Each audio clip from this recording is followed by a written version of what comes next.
Janvier. Les digues qui ceinturent Antananarivo devraient déjà être remplies d'agriculteurs en train de battre les récoltes du riz de contre-saison.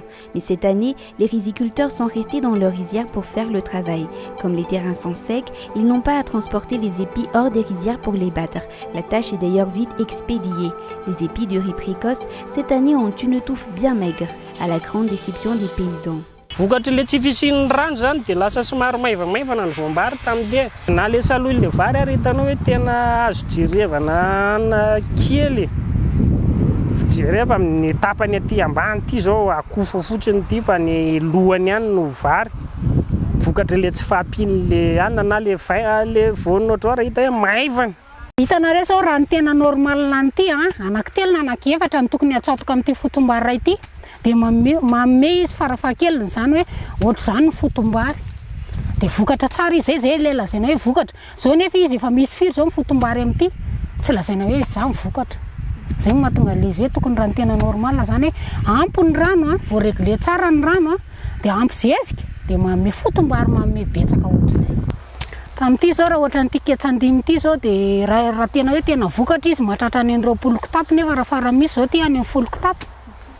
Faute d'eau, les agriculteurs donc n'ont pu récolter que la moitié de leur production habituelle. Et comme cette année, le prix du riz est particulièrement élevé sur le marché, certains agriculteurs ne comptent pas commercialiser leurs varialous.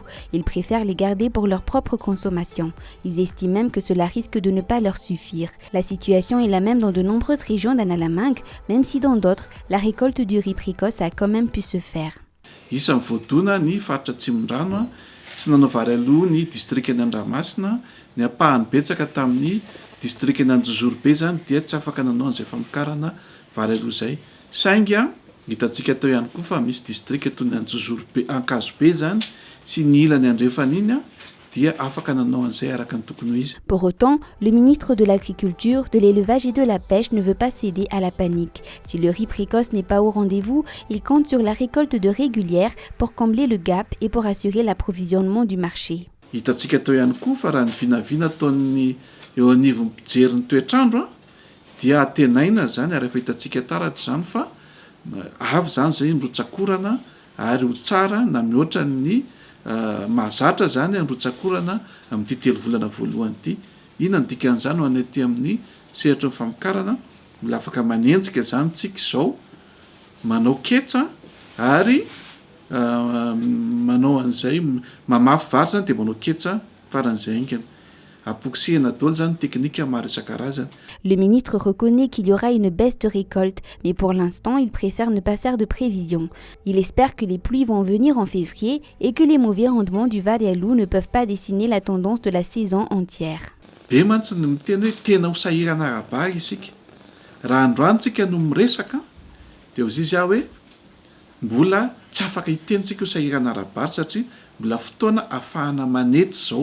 Manenjika ny fahatarana satria hatrany amin'ny tapatapaka ny volana février na farany volana février dia mbola afaka atao zany tsy dia misy fiatraikany any amin'ilay vokatra izay hiakatra.